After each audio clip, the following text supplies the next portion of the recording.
মুখ্যমন্ত্ৰী মহোদয়, মই সঞ্জয় পাল, মোৰ ৱাইফ তুনু পাল।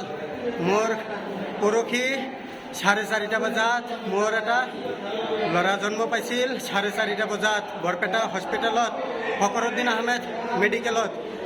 মোৰ বাচ্চা যেতিয়া জন্ম পাইছে তেতিয়া চব ঠিকে আছিল।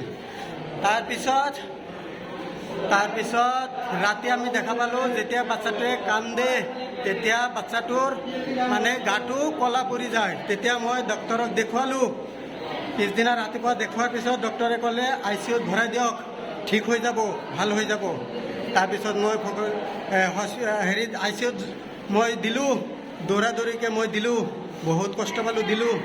দিয়াৰ পিছত মোক শনিবাৰে দুপৰীয়া দিলোঁ।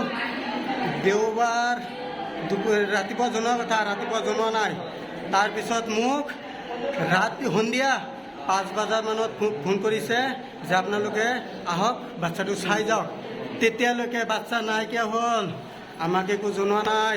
মুখ্যমন্ত্ৰী মহোদয়, আপোনাক মই ৰিকুৱেষ্ট কৰিছোঁ, ইয়াৰ জাজ কৰক, বৰপেটা মেডিকেলত জাজ কৰক।